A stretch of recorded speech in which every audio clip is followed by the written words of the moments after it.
నమ్మకం అమ్మ లాంటిది. మా మీద మీ నమ్మకం మిమ్మల్ని తప్పకుండా అమ్మని చేస్తుంది.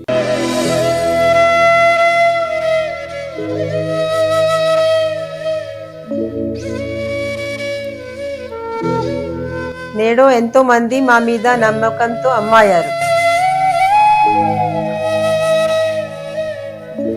మీకోసం అమ్మతనం ఎదురు చూస్తుంది. వివరాలకు సంప్రదించండి కిరణ్ ఇన్ఫర్టిలిటీ సెంటర్, హైదరాబాద్, బెంగళూరు, చెన్నై, ఢిల్లీ. ఓం గం గణపతయే నమః. స్వర్ణలక్ష్మి నమస్తే అస్తు. పరబ్రహ్మ స్వరూపిణి రాజ్యం దేహి ధనం దేహి సర్వకామాంచ దేహి మే. 2026 సంవత్సరంలో ఫిబ్రవరి మంత్లో మిథున రాశి వారికి ఎలా ఉందో తెలుసుకుందాం. తెలుసుకోబోయే ముందు ఫిబ్రవరి మాసానికి సంబంధించిన విశిష్టత 2 ముఖ్యమైన ఉన్నాయి. ఒకటి, ఈ మాసం 13వ తారీఖు నుంచి మనకి మూడం అనేది కంప్లీట్ అవుతుంది. అక్కడ నుంచి మనకి ముహూర్తాలు అనేది స్టార్ట్ అయిపోతూ ఉంటాయి. నెక్స్ట్ అది ముఖ్యంగా చాలా ఇంపార్టెంట్. ఈ రాశి ఈ మంత్లో మనకి మహాశివరాత్రి జరుగుతూ ఉంది. ఓకే, అందరికీ తెలుసు ఎంత ముఖ్యమైన పండుగను. ఆ పండగ యొక్క పర్వదినాన్ని సద్వినియోగం చేసుకొని శని పెట్టే బాధల నుంచి, ఎన్నో రకమైన దోషాల నుంచి నివృత్తి అయ్యి చక్కగా ఆనందంగా ఉండాలని చెప్పేసి నేను కోరుకుంటూ ఉన్నాను. అందరికీ ఒక నానుడి ఉంటుంది, తెలిసే ఉంటుంది, జన్మకో శివరాత్రి. ఈ జన్మ ఎత్తినందుకు ఒక్క శివరాత్రి పండుగని కనుక సరిగా జరుపుకోగలిగితే లైఫ్ అంతా బాగుంటుంది, తర్వాత వచ్చే లైఫ్లు కూడా బాగుంటాయి అని చెప్పేసి శాస్త్రాలు వివరించడం జరిగింది. సో ఎంత గొప్ప మాసంలో మిథున రాశి వారికి ఎలా ఉందో చూద్దాం. మిథున రాశి వాళ్ళకి కనుక గమనించుకుంటే ఓవరాల్గా చూసుకుంటే చాలా బాగుంది. 1-2 చోట్ల కొన్ని ఛాలెంజెస్ ఉన్నాయని గమనించుకోవాలి. ఫస్ట్, ఈ రాశిలో ఉన్న నక్షత్రాలు చూసుకుంటే మృగశిర 3-4 పాదాలు, ఆరుద్ర 1-2-3-4 పాదాలు, పునర్వసు 1-2-3 పాదాలు అంతా ఇందులో ఉంటుంది. పేరు బలం కనుక చూసుకుంటే కా, కీ, కు, జ్ఞం, చ, కే, కో, హ అన్న లెటర్స్ అంతా కూడా ఇందులో ఉంటుంది. ఈ మాసంలో ఇంకొక జ్యోతిష శాస్త్రం ప్రకారం ఇంపార్టెన్స్ ఏంటంటే 4 గ్రహాలు మారుతున్నాయని గమనించుకోవాలి. ప్రతి గ్రహం మారినప్పుడు వీళ్ళకి ఒక ఆపర్చునిటీ, కొన్ని ఛాలెంజెస్ కూడా ఉంటాయి. ఫస్ట్ గ్రహం ఇందులో మారేది ఏమిటంటే 3వ తారీఖున బుధుడు మారుతూ ఉన్నారు, 6వ తారీఖున శుక్రుడు మారుతూ ఉన్నారు, 13వ తారీఖున సూర్యుడు మారుతూ ఉన్నారు, 23వ తారీఖున కుజుడు మారుతూ ఉన్నాడు. మారిన ప్రతిసారి కూడాను చాలా ఆపర్చునిటీస్, అలానే కొంచెం ఛాలెంజెస్ కూడా ఉన్నాయి. అవి ఏంటో చూద్దాం. ఈ మంత్ ఓవరాల్గా కనుక మనం చూసుకుంటే ఈ రాశి వాళ్ళకి మనకి సంస్కృతంలో లఘు గోచారం, సూక్ష్మ గోచారం అన్న ప్రకారం చూస్తే 4 మాటల్లో మనకి మహర్షులు చెప్పారు. అదేంటంటే ద్వేషం, మృతిం, విఘ్నం, స్త్రీ సుఖాప్తి అంటారు. అంటే వీళ్ళ చుట్టూ ద్వేషించే వాళ్ళు ఉన్నా వాళ్ళని అధిగమించి ముందుకెళ్ళిపోయే అవకాశం ఎక్కువగా ఉంటుంది. 8వ ఇంట్లో కుజుడు ఉండటంతో కొన్ని విషయాల్లో చాలా జాగ్రత్తగా ఉండాల్సి ఉంటుంది. ఆటంకాలు ఎక్కువగా ఉండే అవకాశం ఎక్కువగా ఉంటుంది. దీంతో పాటు మీకు 9వ స్థానంలో శుక్రుడు ఉండటంతో చక్కగా అన్ని విషయాల్లో ఎంజాయ్గా, భోగంగా, ఆధ్యాత్మికంగా గొప్పగా ఉండే అవకాశం ఉంటుంది. సో చూసారు కదండి, ఏ ప్రకారంగా చూసుకున్నా కానీ మీకు ఎక్కువగా మంచి జరిగే అవకాశం ఎక్కువగా ఉండి కొన్ని ఛాలెంజెస్ ఉన్నాయి. మన డీటెయిల్స్ కనుక చూసుకుంటే సూర్యుడు వీళ్ళకి 9వ స్థానంలో ఉండి 3వ స్థానాన్ని చూడటంతో ఇక్కడ ఏమవుతుందంటే వ్యవహారం మిక్స్డ్గా ఉండే అవకాశం ఉంటుంది. అంటే ఓవరాల్గా బాగుంటుంది. ఏ ప్రకారం బాగుంటుంది? ఓవరాల్గా చాలా బాగుంటుంది అన్ని విషయాల్లో. కానీ సూర్యుడు ఇక్కడ వీళ్ళకి ఇచ్చే ఛాలెంజెస్ ఏంటంటే నింద అపరాధ కలహం నిర్దోషచ్చ.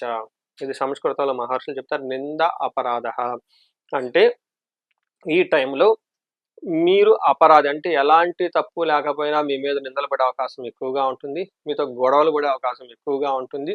నిర్దోషచ్చ అంటే పాపం మీరు చాలా మంచివాళ్ళు, కానీ మంచి వాళ్ళని మిమ్మల్ని పట్టుకొని మీ మీద గొడవలు వేసే అవకాశం ఎక్కువగా ఉంటుందని గమనించుకోవాలి. దీనితో పాటు ధనక్షయం, పుణ్యలాభార్థ నాశాచ. మంచి ఉద్దేశంతో ఏదైనా కనుక పని చేస్తే జనాలు మిస్అండర్స్టాండ్ చేసుకుంటారు.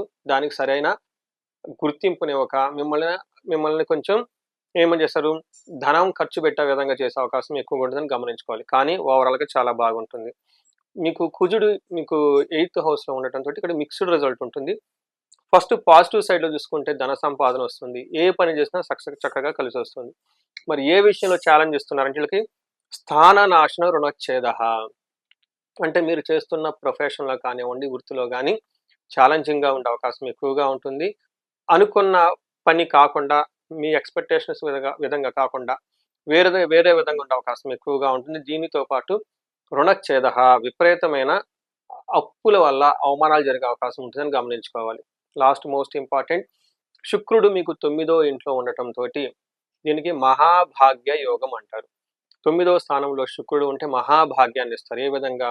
లగ్జరీ, కంఫర్ట్, ఆనందం, సుఖం, లవ్, రొమాన్స్, అలానే భార్యాభర్తల అన్యోన్యత, ఇట్లాంటి వ్యవహారాల్లో, అలాంటి తీర్థయాత్రలు చేయటం, ధర్మబద్ధంగా ఉండటం, పెద్దవాళ్ళని గౌరవించటం, ఇలాంటి విషయాలన్నింటిలోనూ చాలా చక్కగా ఉంటుందని గమనించుకోవాలి.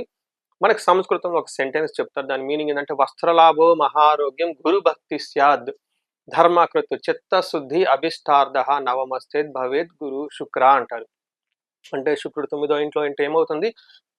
మంచిగా బట్టలు కట్టుకుంటారు, ఆరోగ్యం బాగుంటుంది, పెద్దల యందు గురువుల యందు భక్తి ఉంటుంది, ధర్మ కార్యాలు చక్కగా చేస్తూ ఉంటారు, చిత్తశుద్ధి, మీ ఇంట్యూషన్ చాలా స్ట్రాంగ్గా పవర్ఫుల్గా ఉంటుంది, అనుకున్న పనులన్నీ చేసుకుంటూ ఉంటారు.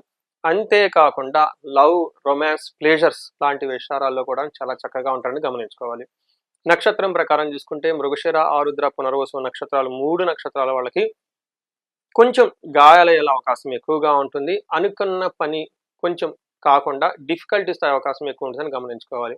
మృగశిర నక్షత్రం వాళ్ళకి కనుక చూసుకుంటే వీళ్ళకి రోగము, దేహ పీడనంతో పాటు ప్రమోషన్స్ వచ్చే అవకాశం కూడా ఎక్కువగా ఉంటుంది. ఆరుద్ర నక్షత్రం వాళ్ళకి అగైన్ వీళ్ళకి క్షేమంగా ఉంటారు, వస్త్రలాభం ఉంటుంది, సౌఖ్యంగా ఉంటారు, కొంచెం హెల్త్ విషయంలో జాగ్రత్తగా అవసరం ఉంటుంది. పునర్వసు నక్షత్రం వాళ్ళకి అగైన్ వీళ్ళకి కూడాను సౌఖ్యంగా ఉంటారు, క్షేమంగా ఉంటారు, అంతా బాగుంటుంది.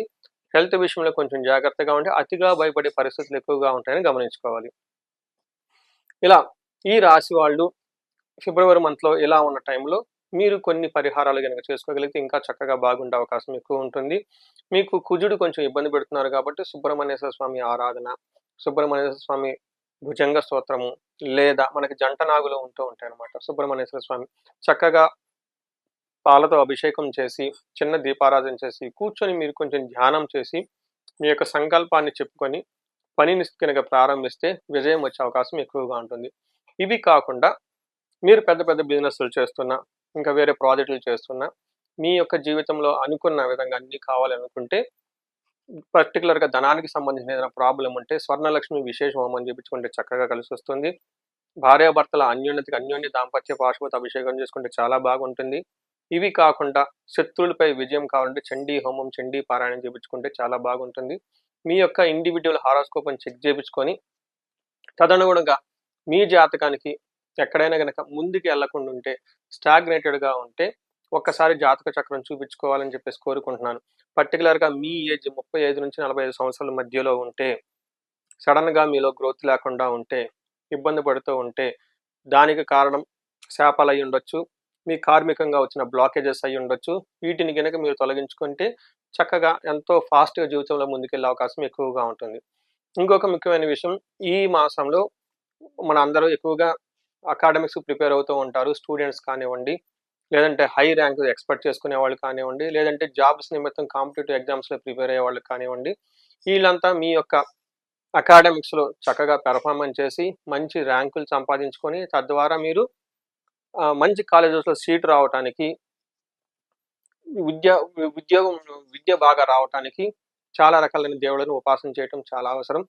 పర్టికులర్గా మనకి 3 రకాలైన దేవతల్ని ఉపాసన చేస్తూ ఉంటారు, లేదంటే ధ్యానిస్తూ ఉంటారు, ప్రార్థిస్తూ ఉంటారు. ఫస్ట్ దక్షిణామూర్తి, రెండవది హయగ్రీవ స్వామి, మూడవది నీలా సరస్వతి అమ్మవారు.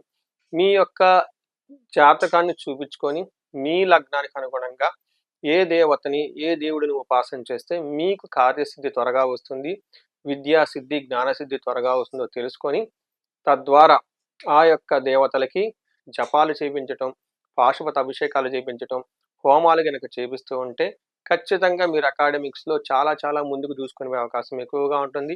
మంచి ర్యాంకులు వచ్చే అవకాశం ఎక్కువగా ఉంటుంది. ఉద్యోగాలు, అలానే యూనివర్సిటీలో కాలేజీలు వచ్చే అవకాశం ఎక్కువగా ఉంటుంది. సో ఈ టైంలో ఎవరైనా కనుక ఇలా కావాలనుకుంటే ఒక్కసారి మీ జాతక చక్రాన్ని చూపించుకోవాలని చెప్పి నేను కోరుకుంటున్నాను. మీ అందరికీ అష్టైశ్వర్యాలు కలగాలని, భోగభాగ్యాలు కలగాలని, జీవితంలో బాగుండాలని చెప్పేసి నేను కోరుకుంటున్నాను. నమస్తే.